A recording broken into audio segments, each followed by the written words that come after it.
Okay class, today what we're going to do is learn how to do liquid-liquid extraction. And in this experiment, essentially what we're going to be able to do is change the polarity of certain molecules in our mixture to change their solubility based on the fact whether or not they are polarized or not. So we are going to deprotonate a carboxylic acid to generate a carboxylate, which of course has got a negative charge, and that will be that component will be soluble in an aqueous or water phase. We will also be protonating an amine, which will make convert the amine to the protonated form, which will of course have a positive charge, and that will be soluble in the aqueous phase as well. There's one component in our mixture, which is right here, that is neutral and can't be charged through either an acid or base reaction, and it is going to stay soluble in the organic phase throughout the course of the experiment. So what we're going to do is we are going to, let me put my gloves on here, we're going to dissolve our 3-component mixture, which is currently it's not charged, so it is in a neutral form, so it is going to be soluble in our organic solvent, which in this case happens to be diethyl ether. So what I'm doing is I'm taking this 3-component mixture, shake it up, and it's going to go into solution.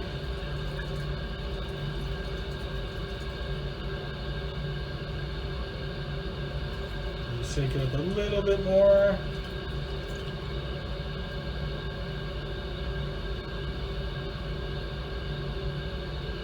There's a couple little pieces left. Let's keep on shaking it to dissolve it.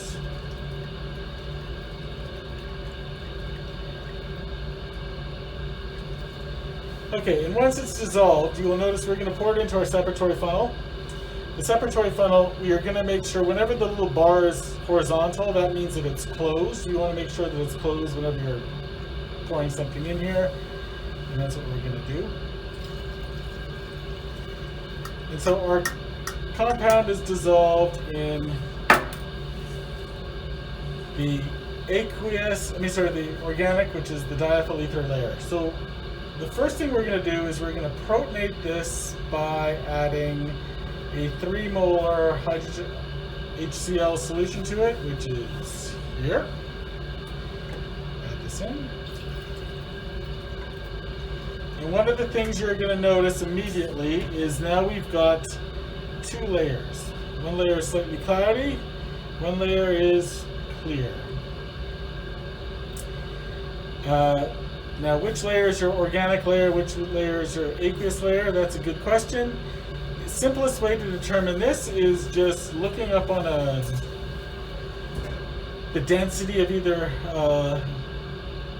solvent. Diethyl ether is less than 1. Most organic compounds, most aqueous compounds are 1 or more. So the more dense layer is going to be on the bottom. So our HCl layer is the bottom layer here. So our aqueous layer is on the bottom. Let's take this off. So now we are going to mix these two by shaking your separatory funnel. Oops.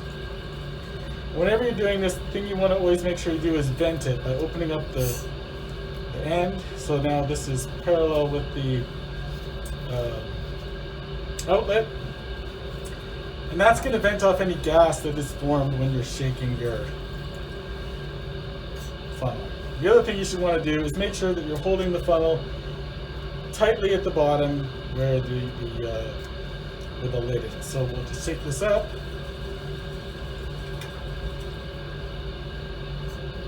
Vent off. Shake it up some more. Vent it off. Shake it up some more. Vent it off. Close it, and we can put it back in the little O-ring here. now what you'll notice is there's two layers, but of course they're both relatively clear. There's a couple little things floating around here. We're not going to really concern ourselves with that, but there's a partition right here. So the bottom layer is our aqueous layer. It contains the HCl. So any compound which had something which could get protonated, like an amine, is going to now be soluble in the aqueous layer.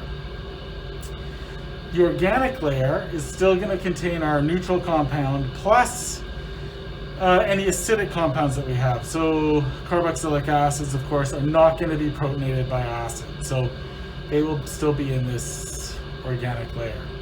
Now, what we're going to do is we're going to drain the bottom layer into a beaker, and that's going to contain our basic component. But it's now protonated, so it's effectively the conjugate acid of that original base. So we've changed the polarity of it. Now, the thing which you always have to do when you are going to drain this into a beaker, the most important thing is taking off the lid. Because if you don't take off the lid, there's basically a vacuum in here, and it's going to displace the liquid as you're draining it out. Air's got to go in. So if you take the lid off, you'll be able to drain it. So here we go. Let's drain this. And we're just going to watch until this layer gets down to the stopcock here. It's currently right here. It's going down slowly. Sometimes you have to pay careful attention because you don't lose sight of it. A little bit faster. There we go. So now our aqueous layer is basically in this beaker. The organic layer is still in the separatory funnel. And your experiment basically tells you to wash this 3 times with water. Now the purpose of this is to basically just get rid of any of the acidic components which still might be slightly soluble in the aqueous layer. So I've got some just water, and we're going to do this relatively quickly. 3 washes with distilled water. And each time we're going to put this distilled water into the aqueous layer. So here we go. Shake it up. Vent. Notice the air. Shake it up. Vent. Shake it up. Vent. Go. Remember to remove the lid. And you can see the partition right here. Let's drain the aqueous in.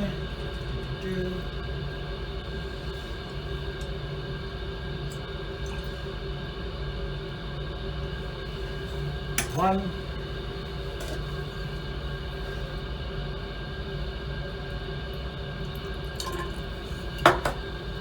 Another 10 mils of distilled water.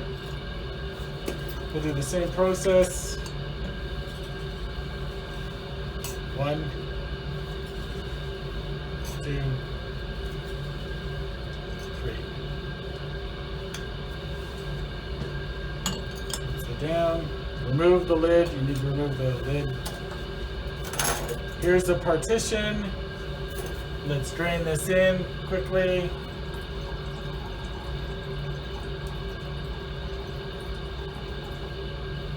There we go. And the last wash we'll do right this moment.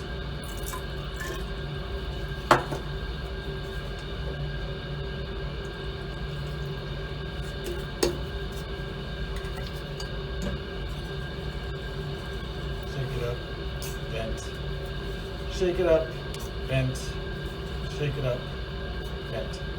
And yeah, don't be afraid to really give it a good shake.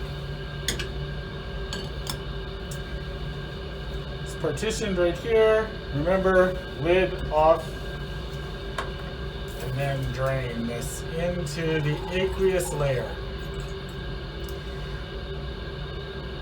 So at this stage of the experiment, all of the basic components should be protonated and solubilized in this aqueous layer.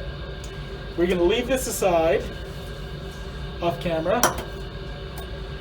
In the separatory funnel, we now have our neutral compound and our acidic compound. And so what we're going to do next is add sodium hydroxide, 3 molar sodium hydroxide in. And again, since it's aqueous, this should partition into 2 phases, our ether layer and our aqueous layer. So with sodium hydroxide, I'm going to shake this baby up. Vent, shake, vent, shake, vent. Mixed it thoroughly. All of any component which has got a carboxylic acid should now be deprotonated. And now, since it's deprotonated, it's charged and is water soluble. So it should all be in the aqueous layer. Our neutral compound, no reactions taking place. It should be in the organic layer. Remember, sodium hydroxide density is greater than 1, so it should still be on the bottom. So we're going to drain this into this beaker.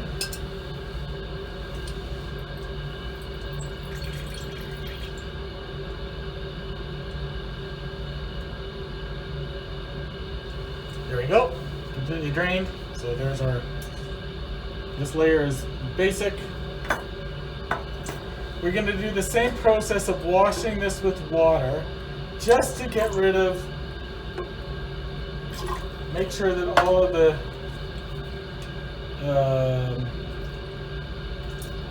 any water soluble substances are out of it. So we just wash it 3 times. So this part's a bit, I wouldn't say tedious, but you can hear it really, you can hear the gas coming off. So something's going on, so that's good.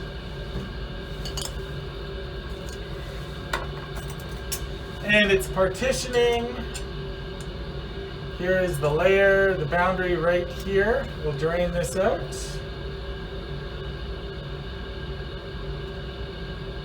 Good. We'll do the same thing again 2 more times. Another 10 mils of distilled water.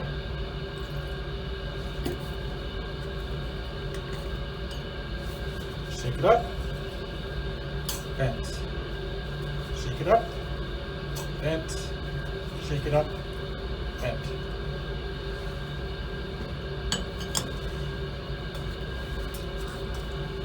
Layers are going to partition.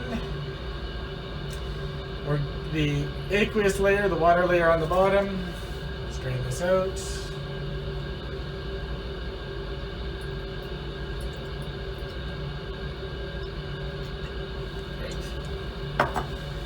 I think we've got one more wash to do with distilled water. Yep, I think one more. There we go. Put the cap on, close it. Here's our, shake it up, open it up, you vent it, close it, shake it up, open it up, you vent it, shake it up, open up the lid to vent it. All right.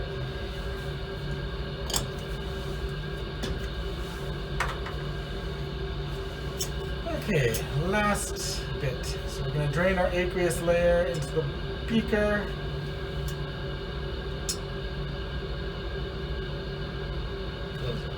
All right. So now we've got this beaker is now filled, is now a basic solution. So any carboxylic acid would be deprotonated and soluble in this layer. What's left in the ether layer, of course, is any neutral compound which didn't react with anything. So we've effectively separated this from the acidic and the basic components. So what do? Now we can drain this into a beaker, and we can isolate this by just evaporating off the solvent. We'll show you how to do that in a moment.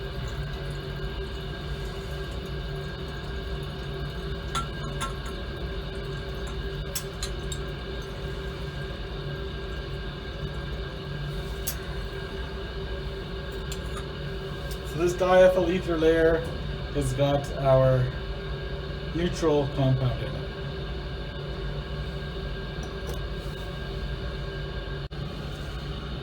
Okay, class, we're back. So in this beaker here, we've got our organic layer, which contains our neutral compound. And what we need to do is we need to get rid of the solvent, so evaporate the solvent. And in doing so, we will be left with our pure neutral compound. Now, in this, because we basically extracted this thing numerous times with water, there's a possibility that there's still some water molecules dissolved in this solvent. So the way we remove this is by using either magnesium sulfate or sodium sulfate. And what this does is it sticks to the water, and it basically gloms to the water. It's a nice scientific word for it. So what we're going to do is we're going to take some magnesium sulfate, which is a nice, like, fluffy white solid. We're going to dump it into our flask, and we're going to swirl it around a bit. And you will notice that on the bottom of the flask, this is where the magnesium sulfate is stuck to the water. So it's basically stuck to all of this water here, and you notice that the solvent itself is pretty clear. You haven't added enough magnesium sulfate yet. I'll add a bit more. The way that you know that your solvent, that the magnesium sulfate is reacted with all of the water, is by basically stirring it around and seeing if it all sticks. Now, in this case here, we've added enough that when you swirl it around, you notice that it looks kind of like a snow globe. Some of the magnesium sulfate is suspended in the solvent, and it slowly just returns to the bottom of the flask. It's not sticking to anything. So when you're at this stage here, you know that you've removed all the water, because if there was still any water left, the magnesium sulfate would stick to it. So we basically dried our solvent, and now we're going to filter it into a round bottom flask. I've pre-weighed this, so I know what this flask weighs empty.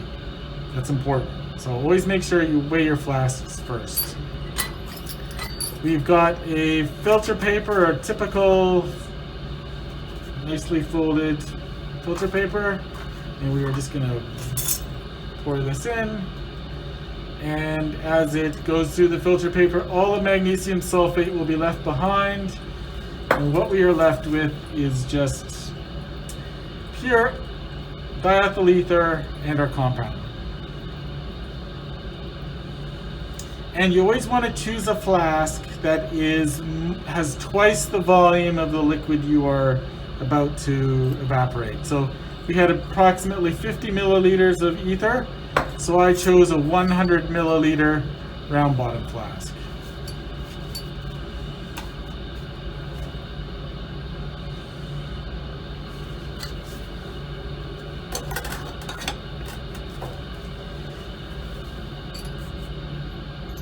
So voila, here's our round bottom flask with our ether in it, and in a minute I'm going to show you how to evaporate this.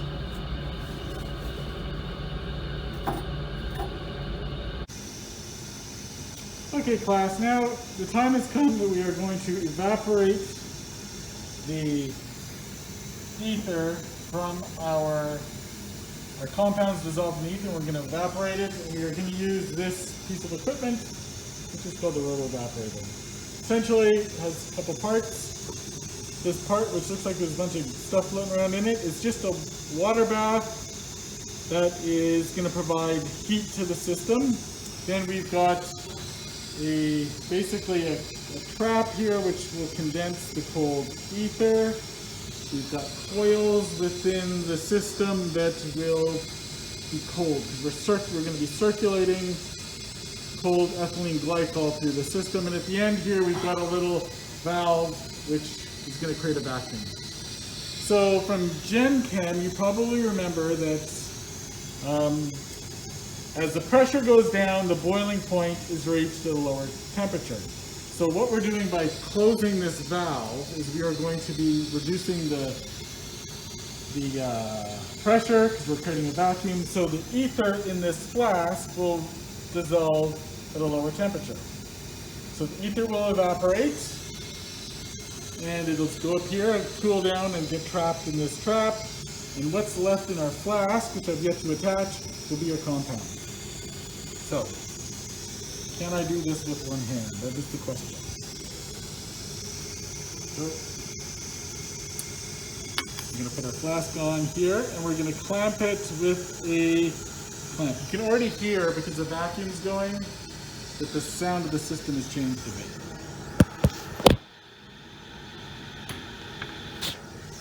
There we go. Got a clamp. So this is called a rotovap because you rotate. So you turn a little button here.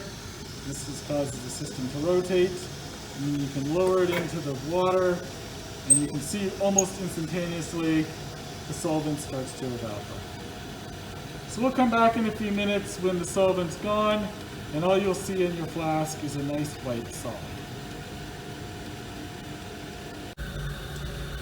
Okay, class, so what we've got here is our basic component that has been acidified in HCl. And to check this, what we'll do is we'll take a little dab of our solvent and check it with pH paper, and this nice little red color. It's completely basic. So what we need to do is change the solubility from being acidic to basic, and our product should become neutralized and insoluble in water and crash out. So what I'm going to do is add some sodium hydroxide pellets, dissolve them by stirring this up a bit.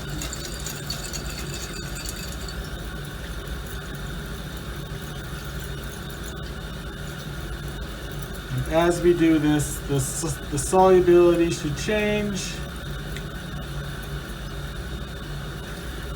The sodium hydroxide will dissolve, and our component should become less soluble and precipitate out of this aqueous solution. Just got to give it a few minutes to actually dissolve.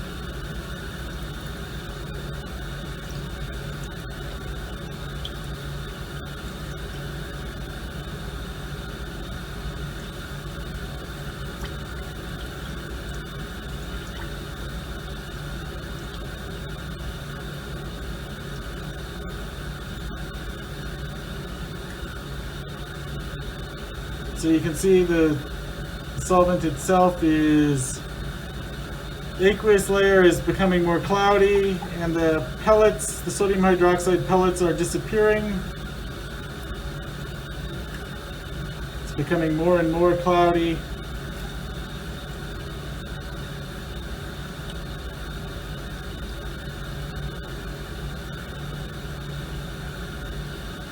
And before you know it, it's super cloudy. I'm going to put it in water again, and what I'm going to do is I'm going to test it again to see what the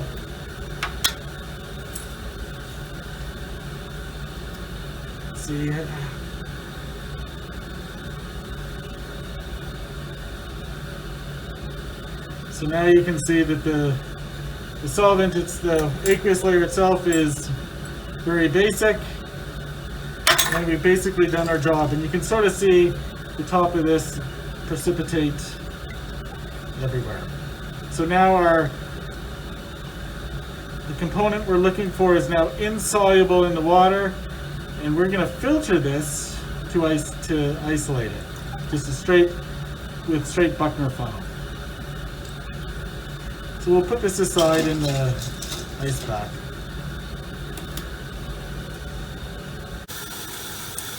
Okay, let's return to our rotovap where our ether layer was being removed, and you can see here now, that our flask itself is just filled with a white solid. So this is our compound. what we're going to do is we're going to release the vacuum. So we're changing the sound, and we can remove the flask from the rotovap by removing the clamp and removing the flask. Voila.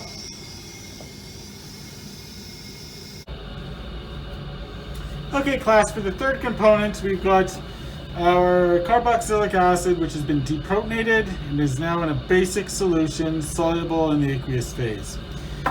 What we're going to do again is just test the pH to show that it is indeed basic.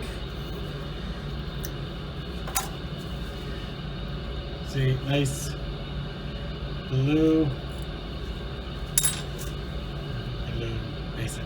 All right. So to get our carboxylic acid out of solution, what we're going to do is we're going to add hydrochloric acid, concentrated hydrochloric acid to it, and this is going to change the pH so it's acidic. Put it in the flask here, cool it down. And our compound, once it becomes protonated, should precipitate out of solution since it's no longer charged and is no longer water soluble.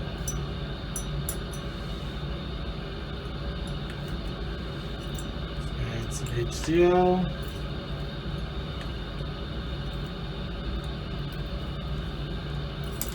Stir it up a bit. It's still clear. Add a bit more. Make sure you do this in an ice bath so it contains like prevents any big exotherm from taking place.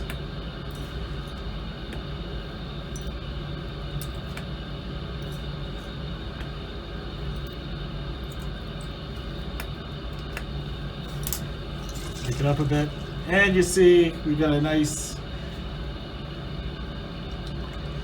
very white. We've got a precipitate in our solution. Now let's just check the pH of this to make sure it's basic. And